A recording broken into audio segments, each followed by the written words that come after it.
एक गांव में कल्लू नाम का आदमी रहता था। कल्लू की 4 बेटियां थी। कल्लू की बीवी रमा को फिर से बच्चा होने वाला होता है। हे भगवान, इस बार मुझे एक लड़का दे दो ताकि मैं अपना वंश आगे बढ़ा पाऊं। लेकिन तभी दाई कमरे के बाहर आती है और कल्लू को बोलती है मुबारक हो कल्लू, तुम्हें फिर से लड़की हुई है, लाओ मेरी बख्शीश। चल भाग यहाँ से बुढ़िया, एक तो फिर से लड़की हुई है, ऊपर से इनाम चाहिए है? और हाँ, इस बारे में किसी को बताया तो मैं तेरी जान ले लूंगा।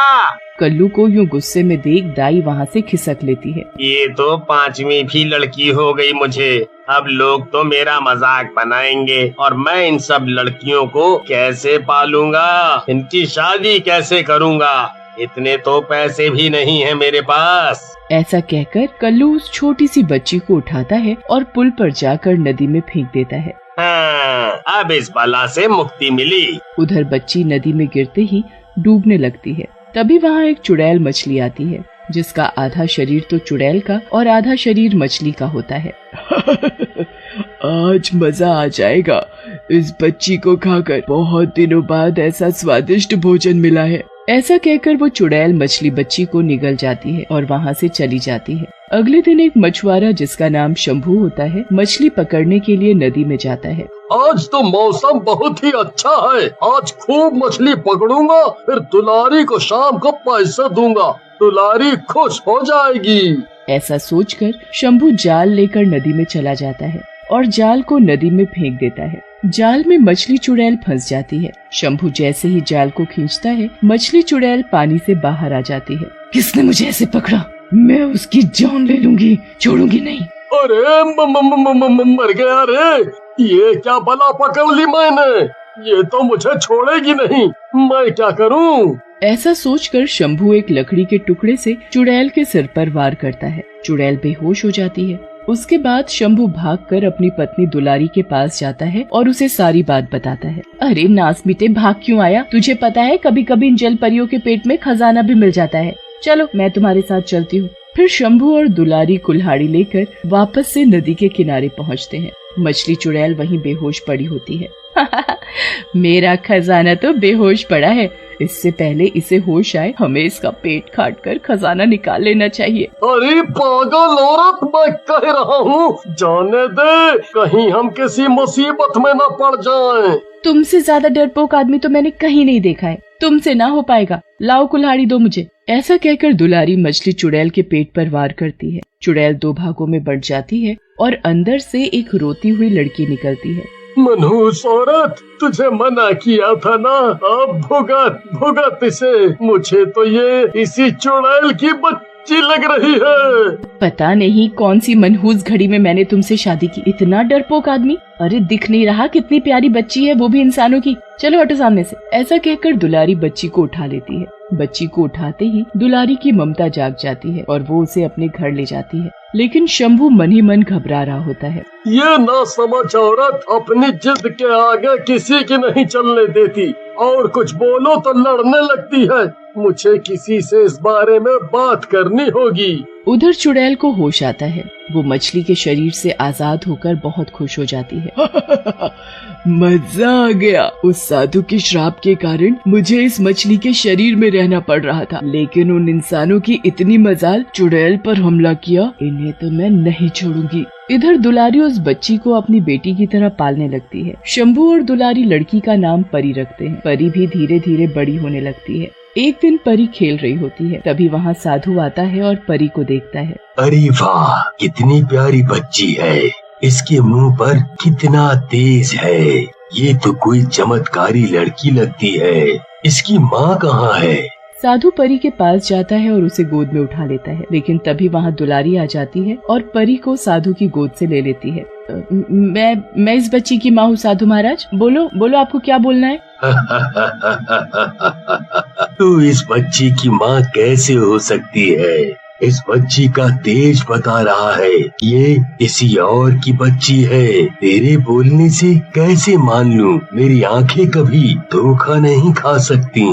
बाबा, अब आपकी आंखें धोखा नहीं खा सकती तो मैं क्या करूं? ये मेरी बच्ची है। ऐसा कहकर दुलारी वहाँ से चली जाती है। साधु वहाँ से जाने लगता है। तभी वहाँ शंभू आ जाता है और साधु से बोलता है। आप सही कह रहे हैं बाबा, ये मेरी बच्ची नहीं है। दरअसल यह बच्ची हमें एक मछली चुड़ैल के पेट में मिली थी और तब से हम इसे अपनी बेटी की तरह पाल रहे हैं। ओह बेटा, तब तो इस बच्ची की जान खतरे में है।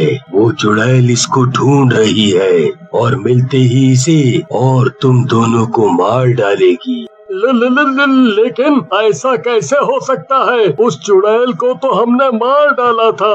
बेटा, तुमने केवल मछली का शरीर मारा था। वो उस मछली के शरीर में कैद थी। तुम्हारे मारते ही वो आजाद हो गई, लेकिन अपने शिकार के निकल जाने की वजह से वो आज भी तुम दोनों को ढूंढ रही है। तो क्या हम मर जाएंगे बाबा? मुझे और मेरे परिवार को बचा लो। तुम तीनों ये तावीज अपने गले में पहन लो। जब तक ये तावीज तुम्हारे गले में है, वो चुड़ैल तुम्हारे परिवार को छू भी नहीं पाएगी। लेकिन ध्यान रखना, इन तावीजों को अपवित्र मत करना और इन्हें रोज गंगा जल से धोना। फिर शंभू वो ताबीज लेकर घर चला जाता है और दुलारी और परी दोनों को पहना देता है। उधर चुड़ैल शंभू को ढूंढते हुए गांव में आ जाती है और शंभू को देख लेती है। अच्छा, तो ये यहाँ छिपे हैं, आज मिल गए।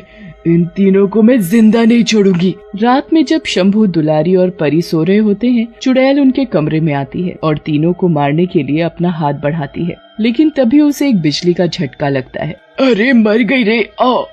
लगता है इन दुष्टों ने आसपास कोई जादू किया हुआ है, तभी मैं इनको छू भी नहीं पा रही। अभी तो मुझे चलना चाहिए, बाद में देखती हूँ इनको। कुछ दिनों तक तो कुछ नहीं होता और शंभू भी लापरवाह हो जाता है। वो ताबीज को गंगा जल से धोना भूल जाता है। उसी दिन चुड़ैल रात में उसके कमरे में आती है। आज मैं इस बच्ची को उठाकर देखती हूँ। चुड़ैल आगे हाथ बढ़ाकर परी को उठा लेती है। चुड़ैल के हाथों में जाते ही परी नींद से जाग जाती है और रोने लगती है। आज तू मेरे हाथ में आ गई है। पहले तुझे मारूंगी, फिर तेरे इन दोनों माँ बाप को। परी का रोना सुनकर शंभू भी उठ जाता है। चुड़ैल जी, मत मारो, इस बच्ची को मत मारो, हमें मार डालो इसके बदले में। अच्छा, बहुत प्यार आ रहा है तुम्हें इस बच्ची पर। ये देखकर मुझे अच्छा लगा। अब मैं इस बच्ची को ले जा रही। कल रात जंगल में तुम दोनों आ जाना, वहीं मारूंगी तुम दोनों को एक साथ। ऐसा कहकर चुड़ैल वहाँ से चली जाती है। शंभू, मैंने आज तक तुमसे कुछ नहीं मांगा, बस मेरी बच्ची को वापस ला दो कैसे भी करके। तुम चिंता मत करो दुलारी, चाहे कुछ भी हो, मैं अपनी परी को वापस ले करके आऊंगा। फिर शंभू उन्हीं साधु बाबा के पास जाता है और उन्हें सारी बात बताता है। बेटा, मैंने तुम्हें पहले ही कहा था, वो तावीज गले से मत निकालना और उसे गंगा जल से धोना, लेकिन आप मेरी बात नहीं माने। बाबा मुझसे गलती हो गई, लेकिन अभी मेरी परी, मेरी बच्ची की जान बचाओ, बदले में चाहे मेरी जान ले लो। मेरी पत्नी का रो रो कर बुरा हाल है बाबा, बुरा हाल है। बेटा, तुम उसके सौतेले माँ बाप होते हुए भी कितना प्यार करते हो। उस चुड़ैल की मौत तो परी के हाथों ही लिखी है। जैसे ही वो चुड़ैल का गला दबाएगी, वो चुड़ैल मर जाएगी। बस तुम परी से इतना करवा लो। फिर साधु के समझाने पर शंभू वहाँ से चल पड़ता है और दुलारी को साधु के द्वारा कही सारी बात बताता है, जिसे सुनकर दुलारी बोलती है, अगर उस दुष्ट चुड़ैल की मौत परी के हाथों लिखी है तो वो ही उसे मारेगी। अब हम चलते हैं जंगल। फिर दुलारी और शंभू जंगल की ओर जाते हैं। जंगल में चुड़ैल उनका इंतजार कर रही होती है। मुझे पता था तुम दोनों इस बच्ची के लिए आओगे। मैं तुम तीनों को मारकर खा जाऊंगी। मारना है तो पहले मुझे मार, फिर परी या मेरे पति को मारना।